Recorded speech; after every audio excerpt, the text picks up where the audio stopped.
We've been talking about family matters for the last couple of Sundays. And this is true kasi kailangan po nating isaayos ang ating pamilya. Kasi meron po tayong tinatawag na understanding the fullness of God, His love and His mercy and everything that He has set before us. As high as the heavens above the earth, so are the plans of the Lord for all of us. We must understand that the way God thinks is different from our own perspective.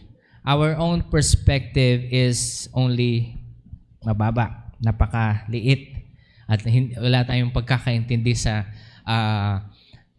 kalooban ng Panginoon. Maalala niyo nung nagreklamo na si Job sa kanyang sitwasyon.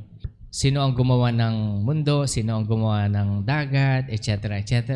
And even as we learn the functions of our body, makikita natin na yung katawan natin, alam niyo ba yung katawan natin, it heals itself? Do you know that? Pastor, bakit kami nagkakasakit? Bakit may mga ganito, ganyan, etc., etc.? Bakit may mga, halimbawa, isang sakit, no? Alam niyo yung mga sakit na yung sa balat? Meron kasi ako noon before. Yung sakit sa balat, yung nagkaka-eczema ka, tapos taon-taon na lang, laging ganun. Minsan nahihiya ka pa, itatago mo yung galis-galis mo, no? And one thing that we misunderstand about our body heals if we learn how to fast. Kasi kapag nag-fast ka, magre-reset yung katawan mo. Ibig sabihin yung reset nito, yung lahat ng mga nakain mong hindi maganda, i-detox niya yan kapag nag-fasting ka. Full fasting, I'm talking about, sabihin na natin may tubig pa rin, no? May tubig. Ibig sabihin, full fasting talaga hindi ka kakain ng buong araw. At kung makakarating ka hanggat 3 araw, talagang full fast, magdi-detox yung body mo. Ngayon, pag nangyari yon, lahat ng sakit mo mawawala. Alam niyo ba yon?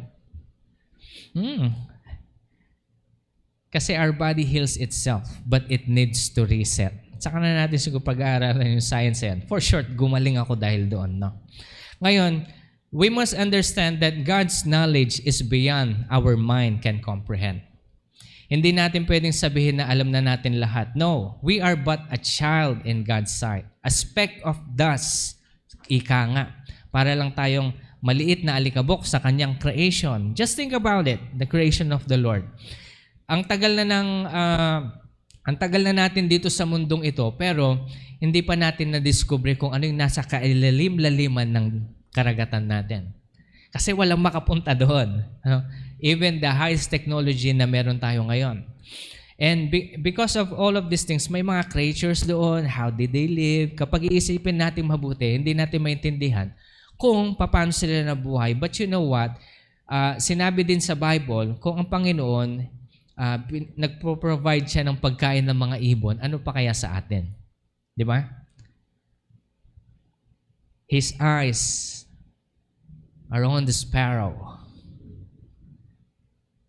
Ibig sabihin, kahit yung pinakamaliit na nilalang dito sa mundong ito, God manages them. And can you just comprehend? Tayo nga, hindi natin ma-manage ng maiga yung pera natin. Kulang yung budget natin. Hindi, gumastos ka lang na mas marami. Tama? Ganun kasi yung nangyayari dito. Ngayon, now that we understand that, we need to know that understanding the holiness of God is something else. Understanding the love of God is something else. So ganito yan. Understanding God's holiness, we could know the fullness of holiness if we get married. Okay? So lahat ng mga married, mas may chance kayong makita yung kalaliman ng kabanalan ng Panginoon. Lahat ng kasal dyan, sige, taas ang mga kamay nyo, kasal. Kasal ako, pastor. Yes, ayan. Good. Listen to this. No. You have a great chance to understand the innermost holiness of God.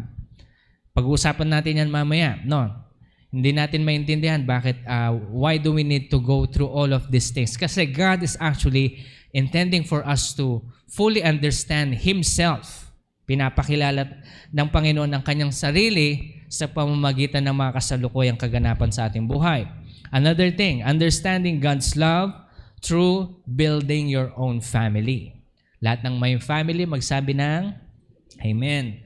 Pastor, ako na lang mag-isa. Huwag ka mag-alala. God is going to give you a family of your own soon. Kung hindi man, God is just saying, or sabihin na natin, Jesus is your father, your brother. And you will have much more deeper understanding. But, as of now, yung mga pag-uusapan natin ito, kasi the devil is actually attacking the family. Alam niyo ba yan? He's been attacking the family ever since the day ng kay Adam and Eve. Kasi alam niya kapag ang babae at lalaki kinasal, nagkaroon ng sariling pamilya, nag-build sila ng family, the devil knows that you will understand holiness and the true love of God. Ibig mong sabihin, Pastor, lahat ng mga pagpapamilya natin ganito, meron palang kabuluhan? Yes, hindi lang ito basta-basta na nagpakasal ka dahil na-inlove ka, etc., etc., then eventually maghihiwalay kayo. Alam niyo, kaya kailangan nating ayusin ito eh. Ito yung lagi ko pong sinasuggest sa ating mga kabataan ngayon, especially yung mga hindi pa kasal. Lahat ng mga single pa dyan. You pray unto the Lord that God will give you the right spouse. Kasi your children are in the Bible, in the Bible terms. God says, your children will be holy. Your children are made out of holiness. One thing that we cannot understand in the knowledge of this world right now, when we talk about sex, when we talk about this kind of things, ang iniisip ng una ng mga kabataan, bastos, masama yan, kasi hindi pa tayo sa right time, etc., etc. But they discover it themselves, then eventually they commit sin, sexual immorality, then eventually na rewind yung kanilang pag-iisip na yung sex ay parang so-so lang. Kaya pansinin nyo, naiinis din ako minsan kapag halimbawa sa holy matrimony, sasabihin, may narinig akong ganun minsan kinakasal niya yung mag-asawa. Sinabi niya ba naman dun sa mag-asawa, sa babae, intindihin mo ang lalaki dahil minsan gusto niya ng ibang putahe. Ano yun? Sabi ko, that is the most sickest thing. Look at the knowledge, what's happening in the world right now. They thinking about sex as putahe. Ibang putahe, ibang putahe. But you know what? God created sex and He calls it holy. God created sex and He says, this is holy. It's a gift for those who get married. Kaya sa mga kabataan, mas mainam kapag wala kayong knowledge sa mga bagay na ito. Then eventually, kapag nag-I do pa lang kayo sa harap ng altar, doon nyo silang first may experience, ang tawag ni Lord doon, holy. And every children that will come out of you will be blessed. Do you know that? Ibig mo sabihin, Pastor, lahat ng ginawa sa dilim ng mga magjojowa at nagbilang lumabas na bata. Ibig mo sabihin, Pastor, merong curse doon? Meron. Don't you know that? And the only way that could be broken is when the parents decided, ay, mali itong ginagawa natin, magpakasal na tayo. And eventually, kapag nagpakasal na sila, yung anak nila ngayon ay mabibless na. Kasi they have broken the curse. Ibig mong sabihin, Pastor, 10 taon na kaming mag-asawa, pagkatapos nagkaroon na kami ng 10 anak, taon-taon, no? 10 anak, ibig mong sabihin, Pastor, lahat ng anak namin may curse? You tell me. Because out of those 10 years, makikita mo, malalaman mo na may curse na bakit itong anak ko pasaway. Nagtaka ka pa. Ikaw mismo pasaway. Diba? Bakit hindi pumapasok ng Ayaw niya mag-aral. Ayaw ganito. Binibigay ko naman lahat ng gusto nila. Bakit ganito? Hello? Let's go back from the very start. Bakit yung anak ko ganito? Bakit anak ko biglang nagbading? Lumaki naman kami sa church, etc., etc. Hello? Get back to the Word. In the altar, you say, I do. Kahit na, ulitin ko kahit sa West lang. Hindi nyo kailangan mag-imbita kahit kayo dalawa lang. Ayusin natin to para walang curse yung mga anak natin. Amen po. Sasabihin ko sana sa lahat ng hindi kasal, magsabi na, no. Private yun. But I want you to understand this, people of God, that you need to do the right thing. Okay? So in this life itself, okay? In this life, God gave us life itself to explain things regarding His personality. Meron tayong tinatawag na personality ni Lord. At yung personality ni Lord, di ba, bawat isa sa atin, meron tayong kanya-kanyang personality. Ito, masamang ugali. Ito, palakatak. Ang daldal nito. Ito, maingay ito. Parang ganun. Iba-ibang personality, di ba? Do you know what? God has a personality and our tiny human mind cannot understand just like that the personality of God. We need to dig. Kailangan nating halukayin ang mga bagay-bagay patungkol kay Jesus sa Diyos na kung saan ang Biblia, sasabihin ko po sa inyo, ito ay basic lang. Okay? But life itself, God explaining His personality through life itself. Isaiah 55 verse 9, sabi niya dito, for as the heavens is higher than the earth, so are my ways higher than your ways and my thoughts higher than your thoughts. Marahil pwede natin sabihin na mas madami akong alam sa knowledge na ganito, ganyan. But the thing is, you need to understand that God's knowledge is beyond us. We need to keep that inside our heart. Okay? We cannot understand the ways of God just by that. We cannot understand the ways of God, so He has to explain it to us through our life. Biruin nyo, kailangan natin ng lifetime natin para maintindihan natin yung personality ni Lord. Because at the end of times, we will be with Him forever. When we talk about forever, there is no time limit. When we come to the Lord in eternity, that's it. Habang buhay yon. Kaya nga pagdating sa impyerno, eternity pa rin yon. Ibig sabihin doon, mapaparusahan ka ng eternity. Okay? So yan. One example of this explanation ng personality ni Lord is yung kanyang unconditional love. Sa mga parents po, pag meron kayong mga anak, hindi ho ba kahit gaano kapangit ng ugali ng mga anak nyo ay mamahalin nyo pa rin sila? Lahat ng parents, totoo ba? Pastor, ba't ako hindi ko mahal yung anak ko kasi salbahe itong anak ko to eh. Ito, makinig kayo mabuti. Pag ganun yung nararamdaman nyo, ibig sabihin, hindi nyo pa naiintindihan yung pag-ibig ng Panginoon. Because God wants you to love your children in spite of. Ginawa mo yan eh. Galing sa'yo yan. Galing yan sa lahi mo. Dapat mamahalin mo sila. Alam nyo po, maalala ko na minsan, hindi naman to pakikinggan ng kuya ko eh. So, ichichika ko siya sa inyo, no? Nag-away noon si Pastor Jan saka si kuya ko. To the point talagang away, no? Yung pumuporma na yung kuya ko talagang magsusundokan, sabi ni Pastor Jan, hindi ka uubra sa akin. Katanda kong to, hindi ka uubra sa akin. Takot naman yung kuya ko, no? Napunta sila sa point na gano'n. I just want you to know, normal family po kami, no? Hindi kami yung, oh, hindi, no. Kahit na mga papastor po kaming, nasa ministry po kami yung family, alam niyo po, tao din kami. So napunta sila sa point na ganito.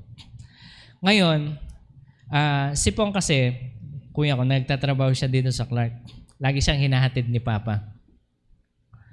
Kakaaway lang nila yan, ha? Sabi naman, kinuha ni Papa yung susi. O, akala nyo hindi niya hahatid, no? No, yung susit, tara na. Galito, hatid na kita. Habang nandun ako sa bintana, bati na yata sila. Ako. Inatid. Then eventually, pagka-uwi ni Papa, ewan ko, somewhere yata may pinuntahan kami, kasama ko din si Papa. Tinanong ko si Papa na ngayon. Sabi ko pa, buti okay na kayo ni Pong. Kaya, alam nyo, sabi ni Papa, ito yung natutunan ko kay Papa. Sabi niya ganyan na, alam mo, kahit na gaano kayo kasama, sabi, kahit na gaano nyo ako bastusin, sabi, anak ko pa rin kayo eh. Darating at darating sa puso ko na kailangan ko pa rin kayong arugain. Ako naman, That is the love of the Father. Pastor, ba't ako wala akong ganun bilang isang magulang? You need to understand this. You need to dive deeper into the word of the Lord to understand His love.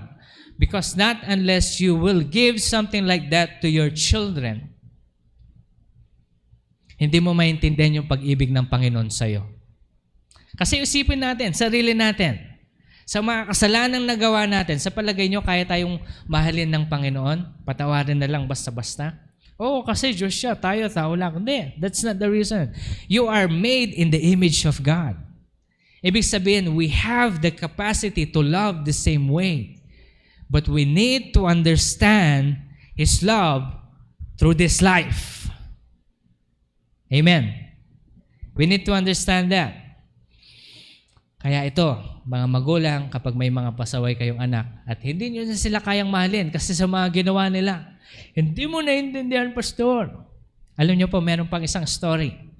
Meron kaming kaibigan sa nagsimula kami ng business noon, computer. Nakilala namin siya as British siya, si Steve.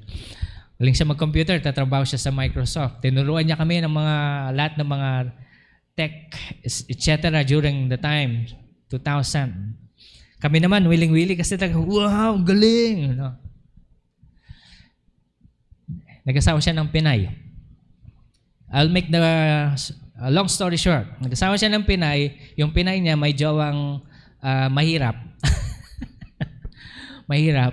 Tapos akala niya, pag namatay yung asawa niya, lahat ng mana mapupunta sa kanya. Nagplano siya na para patayin yung kanyang sariling asawa. Si Steve, yung kakilala namin.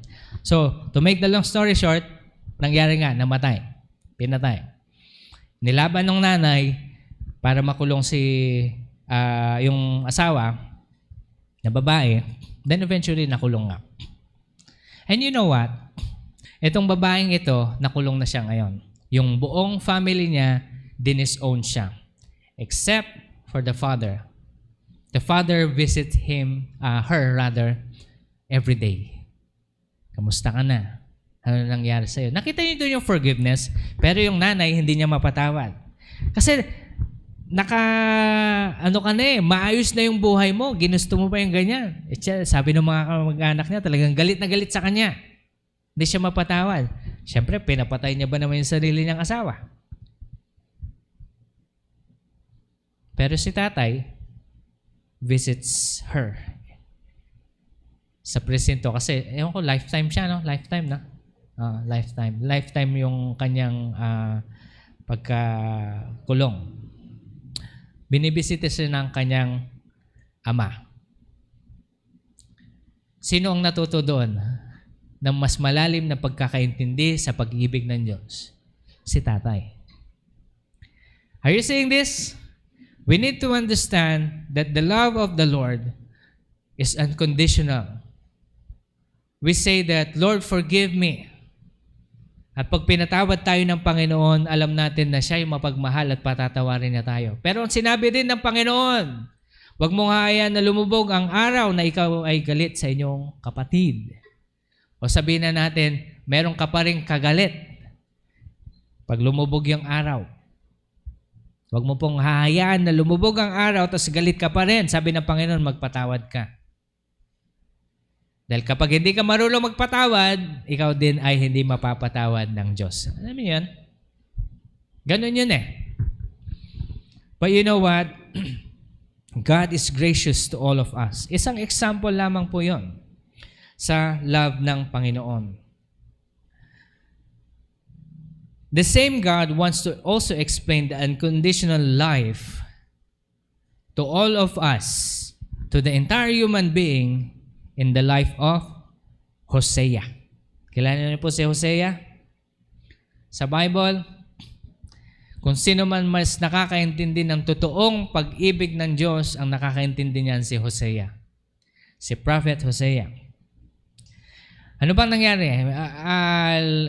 Ikukwento ko sa inyo ang story ni Hosea. Ang story ni Hosea is the Lord called him as a prophet, but before God gives him His word for Israel of prophecy, sabi ni Lord sa kanya, mag-asawa ka ng prostitute. Ang tinding calling yun, no? Paano kaya pag ikaw mismo sinabihan ka ng Panginoon na mag-asawa ka ng prostitute? Para maintindihan mo yung pag-ibig ko sa buong Israel, sabi niya. So in this word, sabi niya dito, sa Hosea chapter 1, verse 2 to 3, this is where the Lord asked Hosea, marry the harlot. Okay? Basahin natin.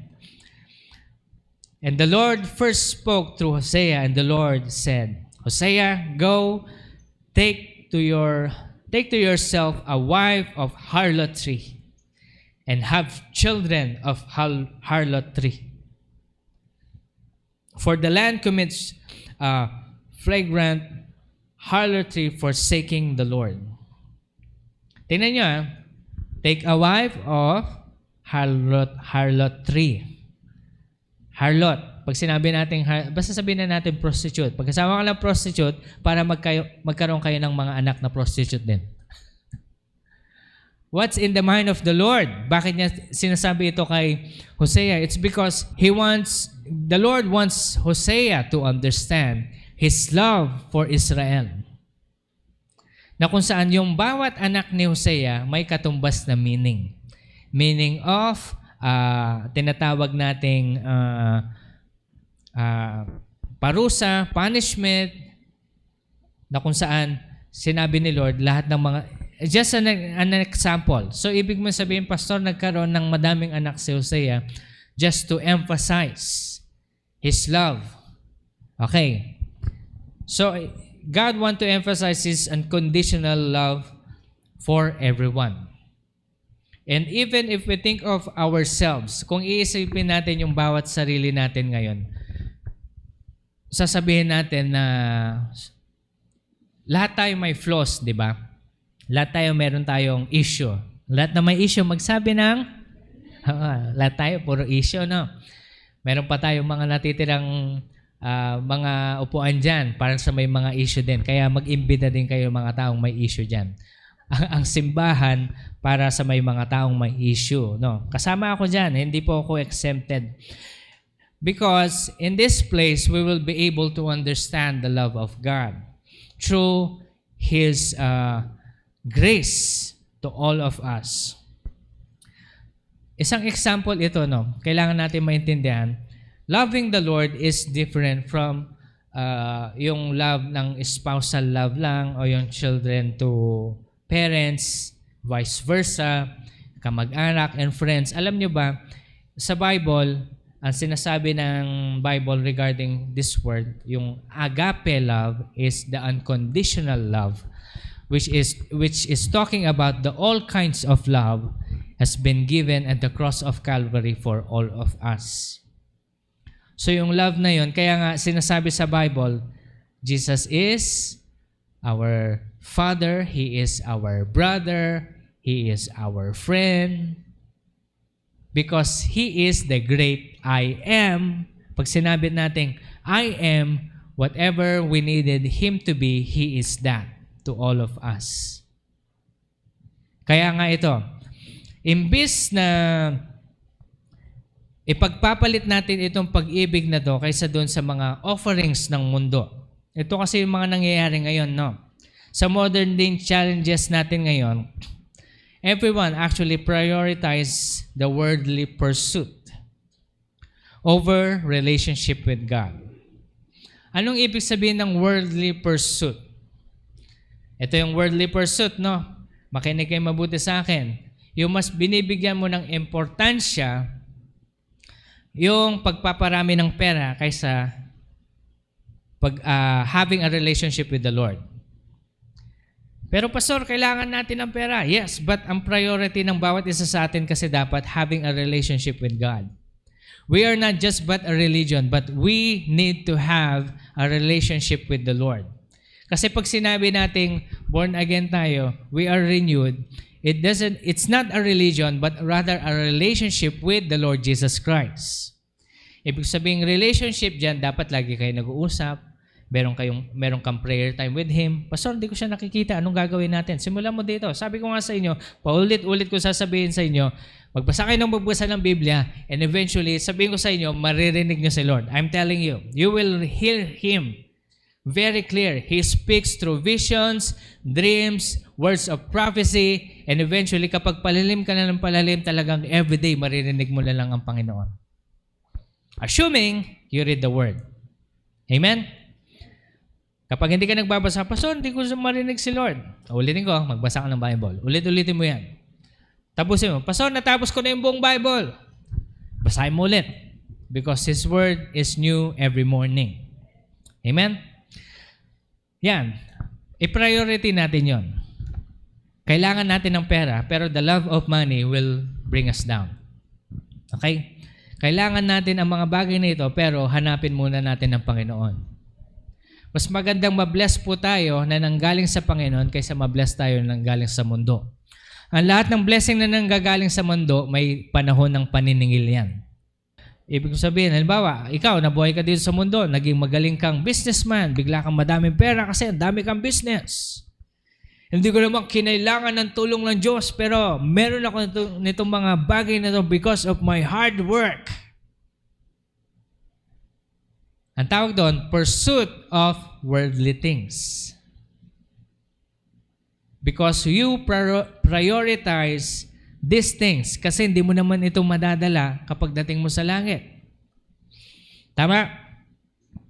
Pero alam niyo ba, mga magulang, wag niyong pipigilin yung mga anak niyo kapag gusto nila mag-ministry. Wag niyo silang pipigilan. Natakot nga ako nung minsan kasi third year high school pa lang ako, tinatanong na ako ni Papa, anong kukunin mo sa college? Sabi, hindi ko pa alam ba eh. Mag-engineer ka na lang. Sige, sabi, pasok naman ako engineer. Kala ko, kaya ko. Iba-iba kasi tayong build eh. Mas magaling ako sa mga creativity kaysa sa mathematics, no? Yung mga trigonometry, masakit sa ewan ko, no? Pero hindi ako para doon eh. So, para ako sa iba. So, eventually, found out ko, hindi pala ako doon. And I actually have to talk to Pastor Bong. Sabi ko, I have a different plan. Siya yung kumausap kay Papa. Which is, it turns out, okay naman. Alam niyo yun? Because in my heart, what's the sense of pursuing these worldly things? It's better na yung habang bata pa tayo, parang ang bata pa tayo, no? Habang bata pa tayo, ang pinupursu natin yung mga bagay na magbibuild sa atin, mag-i-build natin yung kingdom ng Panginoon. Kasi pagdating natin sa langit niyan, yung eternity, ang tawag mo, yung eternity na yon, yung lahat ng na-accumulate mong treasures in heaven, kaiinggitan yan ng mga walang na-build. Ulitin ko parang gano'n yan. Alam ko, dumating sa buhay ng bawat isa sa atin, nakita natin yung colleague natin, classmate natin na naging successful sa buhay dito. No? Uy, may bahay na siya. Uy, may kotse na siya. Uy, madami na siyang business. Sana ako din. Alam niyo po, pangit yung ugaling sana all. Alam yun? Yung kawawa attitude. No? Kawawa attitude yung sana all. Alam yun? Huwag kayong mainggit. Huwag kayong mainggit. Huwag kayong mainggit kapag nagbibuild kayo ng kingdom ni Lord dito. Alam niyo kung bakit? Marahil naiinggit kayo sa mga kakulig niyo ngayon. Pero sabi ng Panginoon, this is nothing. Because when they come up in heaven, they have not accumulated anything. Ibig sabihin, Pastor, meron bang treasure sa heaven na magkakaroon tayo ng hierarchy over there? Probably. Alam niyo kung bakit? Kasi Nakasulat sa Bible, si Paul, he visited the third heaven. Kung may third heaven, ibig sabihin meron pang pataas, meron ding pababa. Are you getting this? At nobody could enter those certain parts of the heaven not unless you experience something. And one revelation that God has spoken to me regarding this matter, the top, pinakatuktok ng heavenly, sabi ni Lord, yung mga places of the martyrs. Yung mga namatay para sa Panginoon. At hindi pwedeng makapasok doon yung, halimbawa, ikaw, namatay tayo, hindi tayo naging martyr, hindi tayo pwedeng pumasok doon. And we're talking about eternity. Pastor, pwede bang mag-upgrade noon? Hindi ko alam. Hindi siguro kasi patay na tayo eh. Yung upgrade dito while we're living. So pursuit of God's relationship with us, yun yung dapat nating tinatahak. Yung dapat, ito yung sinisik natin forward. Hindi yung mga makamundong bagay. Kasi eventually, ibibless din naman tayo ng Panginoon. Naniniwala ho ba kayo doon? Alam niyo po, tinetest lang tayo ng Panginoon so that we could be, alam niyo yun, ambassadors of His great wealth. I want you to think about this, no, people of God. Alam niyo yung income ninyo. That is God-given. Yung income ninyo, that is God-given. And when you spend it unwisely, you are spending the holy blessing of God to something na hindi naman karapat-dapat. Kaya nga dapat sa ating income, dapat may segregation yan eh. May segregation para sa bahay, merong segregation para sa business nyo kapag ikaw ay nagbi-business, merong segregation yan para sa savings mo. Okay? Tapos meron din kayong segregation para sa charity. Pastor, kailangan ba yun? Yes! Kasi it's a part of pursuing the love of God. Sabi ni Lord sa atin, tumulong tayo sa mahihirap, mga nangangailangan. Okay? Isa sa mga attitude na kailangan natin ibigay. Pastor, mahirap din kami. Kailangan pa ba namin tumulong? Yes! Kasi meron pang mas mahirap po sa inyo. Tingnan nyo, yung kinalalagyan natin ngayon. Nasa church kayo, naka-aircon tayo. 'Di ba? Nakamagandang damit tayo. Hindi kayo mahirap. Sabihin sa katabi mo, hindi ka mahirap. Mayaman ka. Pautang naman. Hindi, joke lang. Mayaman po tayo. Ano ho? Amen po ba? God has already blessed us, kaya we learn how to segregate these parts of our income para matutunan po natin yung kalooban ng Panginoon. Okay? Kasi everything that we have received from the Lord is holy. So we must not spend it unwisely. Kapag bless tayo ng Panginoon, hindi yung, ay gusto ko to, gusto ko yan. Hindi, no. You think about it. This is the money that comes from the Lord. Pastor, paano naman yung gusto ko? Hindi ko ba pwedeng i-treat yung sarili ko? Pwede naman. Ang ibig ko sabihin po dito, yung priority kasi. Halimbawa, kumikita ka ng 15,000 a month. Tapos gusto mo ng iPhone 15. Ano ba yung bago ngayon? Magkano yon? Ang tawag doon, luho. Hindi mo naman kaya i-afford. Mag-3210 ka na lang, o, di ba? pwede pang protection 'yan.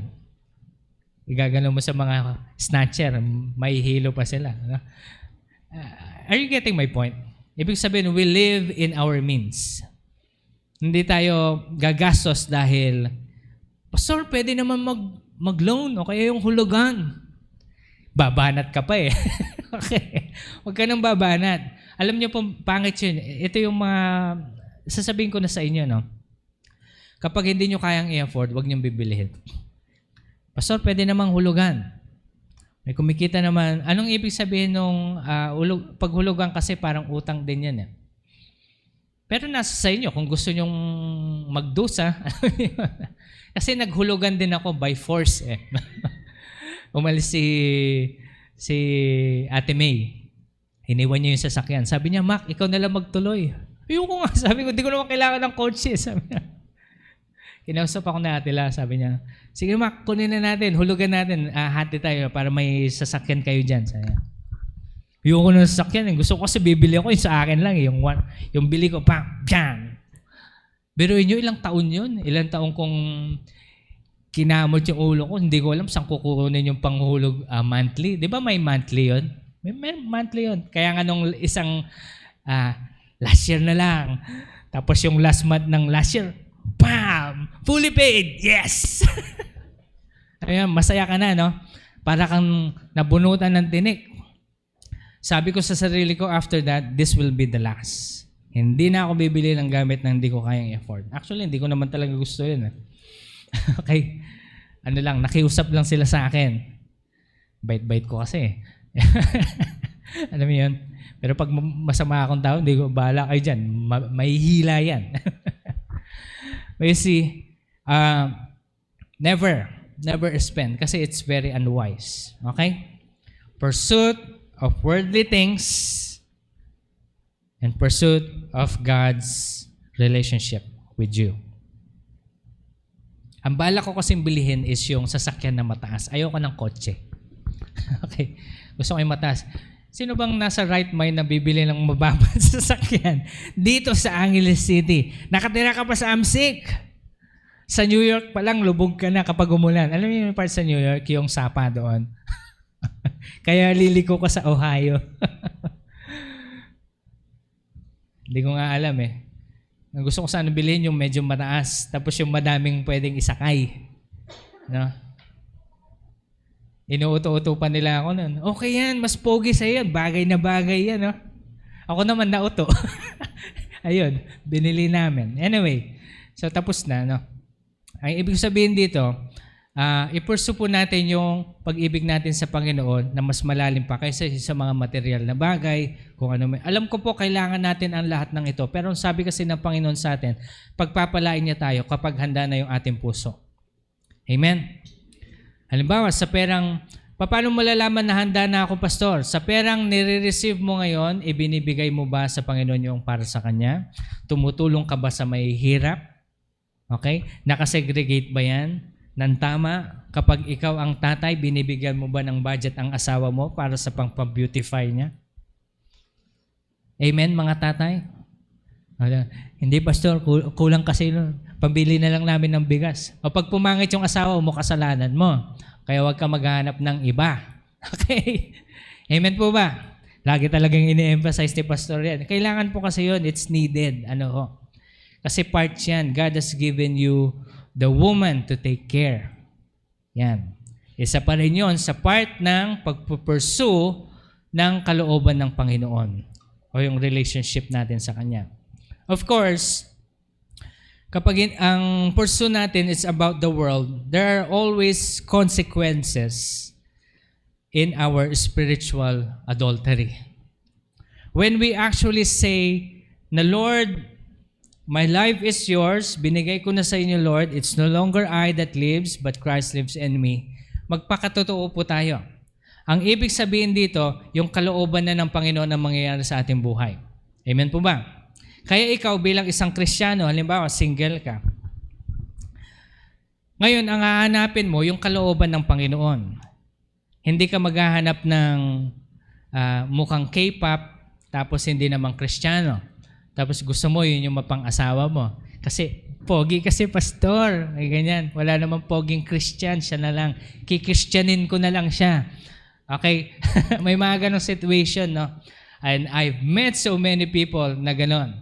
And 90%, sabihin na natin, 99% fail. Sila yung nailabas.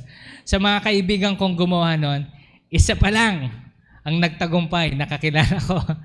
Talagang yung gustong-gusto na talaga yung babae. Sabi, Tol, pag-pray mo, gusto ko talaga to eh. Sabi, Tol, hindi Kristiyano yan. Tingnan mo po, nagpo-post siya ng mga ganyan sa, niya, oh. So sexy, sabi ko sa kanya. Okay lang yan, kikristiyanuhin natin yan. Sabi, pero seryoso siya, talagang pinag-pray niya, pinag-fastingan niya. Tapos tinatawanan pa siya kapag niyayaya sa church. Pero eventually, talagang pinush niya, magsimba tayo. Napangasawa niya naman, naging Kristiyano din. Tapos nung naging Kristiyano na yung asawa niya, hindi na nagpo-post-post ng kung ano-ano. Ano yun? 1%. At least may sa kakilala ko. So alam niyo yun. Oh, Pastor, may chance pa rin. Now, that depends on your relationship with the Lord. Pero kasi yung kaibigan kong yun, malalim talaga kay Lord. No? Ngayon, nagre-reklamo siya sa akin. Dapat nakinig ako sa'yo. Bakit? Ang daming issue, no? Ganun talaga. Hindi Kristiyano eh. So, ang kalooban ng Panginoon, yung kagustuhan niya. Kaya maghanap po kayo nung may takot sa Diyos. Hindi lang naman dito sa church natin eh. Madami namang ibang church yan. I mean, we could connect with them kapag gusto nyo talagang makakilala or whatever. You pray hard kasi it's a part of our calling. Gusto ng Panginoon na magkaroon ka rin ng sariling pamilya para eventually you will understand the true love He is talking about. Amen? Alam nyo ba na through the marriage, yung marriage na nag-aiduhan na kayo, doon nyo palang maintindihan yung deep meaning ng holiness. Kasi sabi ni Lord, kapag nag-I-do na kayo for the first time and then eventually nag-sex kayo as mag-asawa, the Lord calls that holy. And every children that will come out of you will become holy.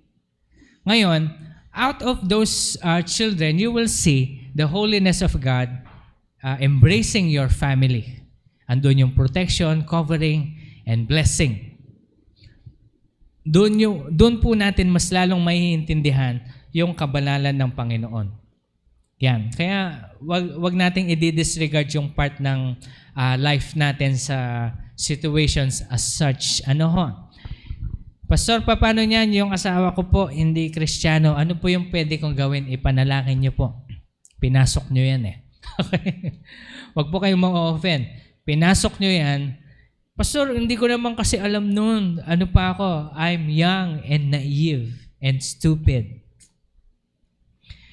And you will be old and still stupid if you will not pray for your spouse. Mas lalapit ka sa Panginoon ngayon kasi kailangan mo ng tulong niya. Conviction comes from the Lord. It doesn't come from anyone. Kaya kailangan mong lumuhod. Manhalangin para mabago sila. Amen po ba? Para mabago po yung ating mga asawa at makikita natin in the near future, kasama na natin sila dito. Amen. Mga lalaki kasi, lalo na yung mga tatawanan lang kayo. Ano yan? Di naman totoo yan. Yung pagtawa nila, persecution pa rin yun. But you see, it's okay. Kasi sabi ng Panginoon, i-bless niya kayo kapag you have been persecuted over sharing the gospel. Pero because you love them, you keep on sharing. Tuloy nyo pa rin sila. Para kasing ganito yan, no? Parang ganito yan. Yung isang example na narinig ko. Parang ikaw ay isang anak, sinama ka ng parents mo na mag-boating. Punta tayo doon, mag-island hopping tayo. At habang nag-island hopping kayo, lumubog yung sinasakyan nyo. Hindi naman kayo namatay kasi nakabest kayo. No? Ngayon, merong dumaan na rescue boat. Tapos sasabihin ng bata, hindi ko naman talaga gustong pumunta dito eh. Pinilit lang ako ng parents ko eh. Pero ngayon, imaginein natin na yung boat na yon si Jesus. Sasakay ka ba? O gusto mo magstay dyan? Di ba? It's just like the Lord is telling us, He is giving us a way out of the wrong mistakes of our parents. And the way out is to follow His commandments, His ways, His plans. At kapag ikaw ay sumakay sa kanyang barko, it's no longer you that directs the boat. It is Jesus who directs your ways. Ibig sabihin, pag sinabi ni Jesus, dito tayo pupunta, hindi mo pwedeng sabihin kay Lord, Lord, doon na lang, mas malapit doon. Sa worldly terms, kapag ikaw ay single, Lord, siya na lang kasi ang ganda niya. Sabi ni Lord, hindi mananampalataya yan. Dito tayo. Lord, ang ganda niya. Anong gagawin mo kapag mapilit ka? Magda-dive ka. Di ba? Yun ang mangyayari. Pag nag-dive ka, eventually, you will find yourself exhausted. Kasi life best lang yung meron ka. Paano kapag wala ka pang life best? Are you seeing this? Are we understanding this? No? There is always consequences kapag yung decision natin mali. Amen. Huwag na natin sisihin si Lord kasi minsan self-infliction yung ating mga kasalanan. No?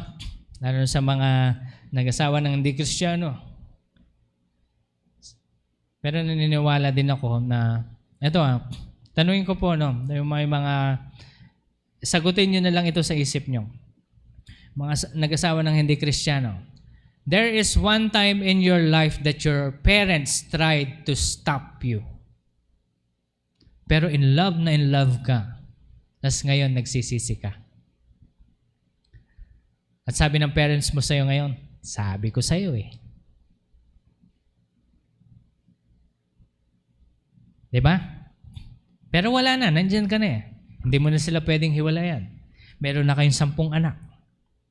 Ang kailangan mo na lang gawin, ilihod yan sa panalangin at baguhin yung asawa mo. Pastor, pwede ba mag-reset? Hiwalayan ko lang siya, maghanap na lang ako ng iba para reset. Babanat ka pa eh. Mali na ngayong ginawa mo, mamaliin mo pa. Dadagdagan mo pa. Sin begets sin.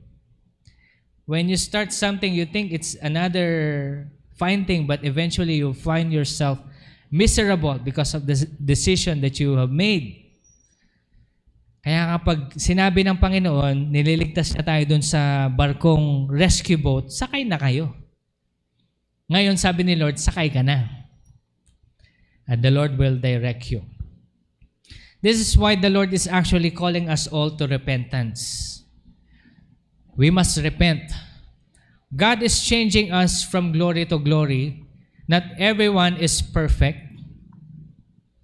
Meron tayong mga situation na kung saan we fail to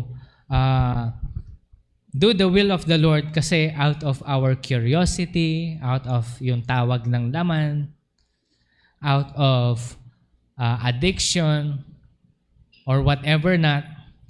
Pero ang sabi ng Panginoon sa atin, 1 John 1:9, He's faithful and just to forgive those who sins against Him. So we must ask the Lord forgiveness. Amen. Pag nagkasala ka, okay, tanungin ko kayo kasi pare-parehas tayong tao dito, no? Lahat ng tao magsabi ng, okay, kala ko may asong kakao. Lahat tayo nagkakamali. Amen. Kasali po ako. May mga mistakes po tayo. Ano ho? Pero nasubukan nyo na bang nagkasala habang ginagawa nyo yung pagkakasala nyo, bigla nyo naisip si Lord, humingi kayo ng patawad right there and then? Nasubukan nyo na yan? Di ba parang nakaka-guilty, Lord? Ang dumi-dumi ko, Lord. Di ba yung ganun yung pakiramdam natin? But that is much better than sasabihin mo, nahiya ako kay Lord, mamaya na ako hingi ng tawad. No. Don't. Don't wait another second na kahit na ikaw ay nagkakasala, humingi ka na ng patawad kay Lord. Lord, di ko talaga mapigilan. Tulungan mo po ako. May mga addict na ganun eh. Narinig ko mga testimony. Habang humihit-hit daw siya ng kanyang kaadikan. Ito, nakulong na to ng ilang beses dahil sa kaka-addict niya, no? Habang humihit-hit daw siya. Hindi ko alam kung anong hinihit-hit niya, no? Humihingi daw siya ng patawad kay Lord. Lord, sorry. Kailangan ko kasi, Lord. Ganun pa siya, no? Pero alam nyo, mas gusto ni Lord John kaysa yung hindi ka talaga hingi ng kapatawaran. Hindi ba kahipokrituan yon, Pastor? Hindi. Kasi you're trying to change. You're trying to change. Ang hipokrito doon, ang kahipokritoan doon, yung kapag wala sa puso mo na yung humihingi ng patawad. Lord, patawad, pero bumibili ka. Kaya ng isang plastic, ewan ko ano yung binibili ng plastic. Wala akong alam dyan eh. Basta nakita ko lang sa TV. So yan, habang bumibili ka, tapos hindi naman pwede yun. Ang kahipokritoan dito is yung patuloy ka pa rin, tapos hindi naman sincere yung paghihingi mo ng tawad. Ang gusto kasi ng Panginoon yung sincerity. Amen? Are we sincere? Yan, okay. So we must repent. And actually, in this whole book of Hosea, it also talks about God's promise of restoration. He actually put us in restoring everything para tayo ay may isaayos natin yung kabuhayan natin. Halimbawa, tayo ay nagkamali na kapag hindi naman kayo pares kayong hindi Kristiyano mag-asawa, tapos nakita nyo na mali pala yung ginagawa nyo, ngayon nagpakasal kayo, inaayos nyo. Are you getting this? Ngayon, kapag inaayos nyo na yung part na doon, ngayon, God is going to bless you. Katulad ng change, yung change kasi natin gradual. Ngayon yung blessing, gradual din. In accordance to our receptiveness ng kanyang word, ng word ni Lord. Kapag tayo ay mabilis yung receptiveness natin sa word niya, tapos ginagawa naman natin kaagad, you will see the blessing. Pero kapag papitik-pitik ka lang sa pagbabasa ng Bible, papitik-pitik din yung blessing mo. Gets natin to? Amen po ba? Yan. Ang kailangan na lang gawin natin ngayon is to respond in God's love. God loves us all. Amen? Mahal ho tayo ng Panginoon. At tinatawag niya tayo pabalik. God is actually calling us. Whenever we do our calling, meron tayong fivefold ministry. Meron din mga taong tinawag sa financial ministry o sa secular part. Meron tinawag na, sabihin na natin ito sa fivefold ministry, yung pastor, yung apostle, yung prophet, teacher, ano pa kasing isa? Evangelist. Ngayon, habang ikaw ay tumatayo doon sa panawagan na yun, alam mo ba yung altar na tinatayuan mo is holy? Hindi lang ito I'm not just talking about the altar where we preach. Yes, because whenever I try to teach, because my calling as a pastor, I am now a vessel of God. Yung tinuturo ko po sa inyo ngayon, this is actually coming from the Lord out of His Word. O sabihin na natin, holiness. Kapag ikaw ay isang teacher na tumayo ka ngayon sa harapan ng mga estudyante mo, that altar is holy. Alam niyo ba yon? Okay? Sabihin na, punta naman tayo sa secular sector kasi may mga tinawag din sa labas ang Panginoon.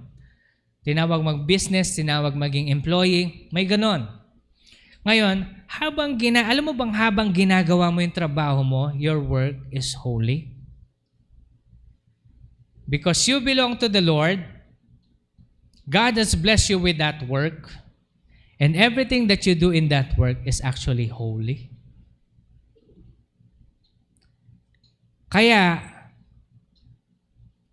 kapag ikaw ay gumawa ng kalokohan doon sa altar, na kung saan mo ginagawa ang inyong panawagan, dito ka lalabas ng mabantot na amoy. Alam niyo yung kinakanta natin kanina, day and night and day, let incense arise, because whenever we worship the Lord, right, for instance, this time, me as a pastor, I'm worshiping the Lord. I'm bringing up incense up in the heavens. But, listen to me, this altar is holy, pero pag ako bilang isang pastor nag-fornicate, ibig sabihin nakipag-sexual immorality ako, and gumawa ako ng kalokohan, tapos nag-preach pa rin ako dito ngayon. Alam nyo ba yung lumalabas na alingasaw sa ginagawa ko ngayon ay mabantot sa amoy ng Panginoon? Meron bang ganun, Pastor? Meron yon. Meron ganun. Kaya ikaw, binigyan ka ng trabaho ng Panginoon, tapos ikaw ay nakikipag-sexual immorality, tapos ginagawa mo yung trabaho na yon, you are emitting a very foul odor at the throne of God. Doon na magsisimula yung mga different attacks ng kaaway. Lagi ko nga sinasabi sa music team, kapag nagfo-fornicate kayo, huwag kayong tatayo dito.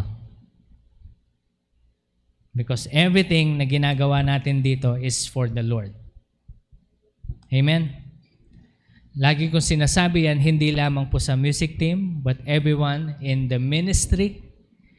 Kapag hindi kayo handang mag-ministry, ibig sabihin, hindi nyo pa na-give up yung fornicating ninyo.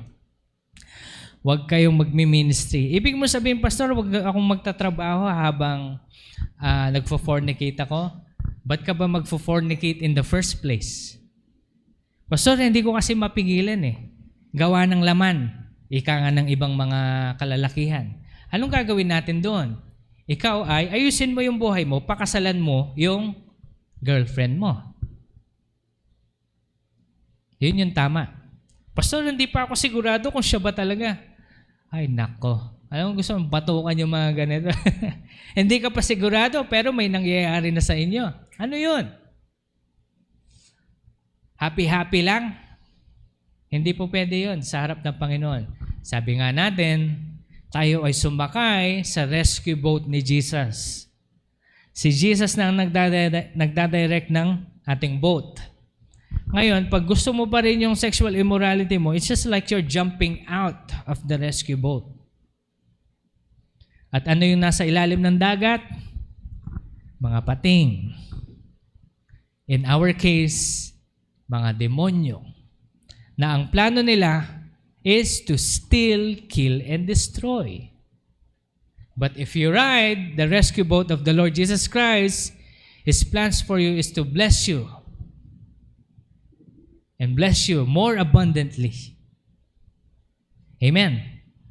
So ang sasabihin ko lang po dito is, huwag tayong aalis doon sa kalooban ng Panginoon para hindi tayo mawawala. At ayusin po natin yung buhay natin kasi ang gusto ng Panginoon is holiness. Hindi man tayo holy, hindi man natin kayang gawin maging holy na tayo lang. Alam niyo po, kailangan natin yung tulong ng Banal na Espiritu. Pero yung kapag nagpapakasigasig tayo na i-pursue yung holiness ni Lord, doon natin makikita yung blessing ni Lord. And this is how we understand the true love of God. So we must not forget, understanding the true love of God is understanding all of the things that we have learned today. Sa family, regarding sa family, unconditional love, and also sa ating holiness, sa marriage, matrimony, or whatever you want, yung vow ninyo, panghahawakan nyo sa Panginoon at hindi nyo kakalimutan ito. Okay po ba? So ngayon, I want us all to stand up. And this time, let us come into repentance unto the Lord. Let us just ask the Lord, Lord, forgive me, Lord, for what I have done. Forgive me of my sin and everything, Panginoon. Now, before we pray the next prayer, commit yourself to the Lord. Let us commit ourselves to the Lord. Pag sinabi natin sa Panginoon na, Lord, simula ngayon, Ikaw na ang susundan ko.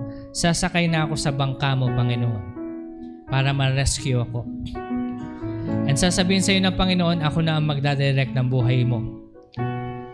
Kapag ikaw ay single, sabi ng Panginoon, huwag kang mag-fornicate. No sexual immorality. And everything that you do must always come into seeking the will of God for you. Kapag ikaw ay may asawa, sabi ng Panginoon, love your husband, love your wife, as God loves the church.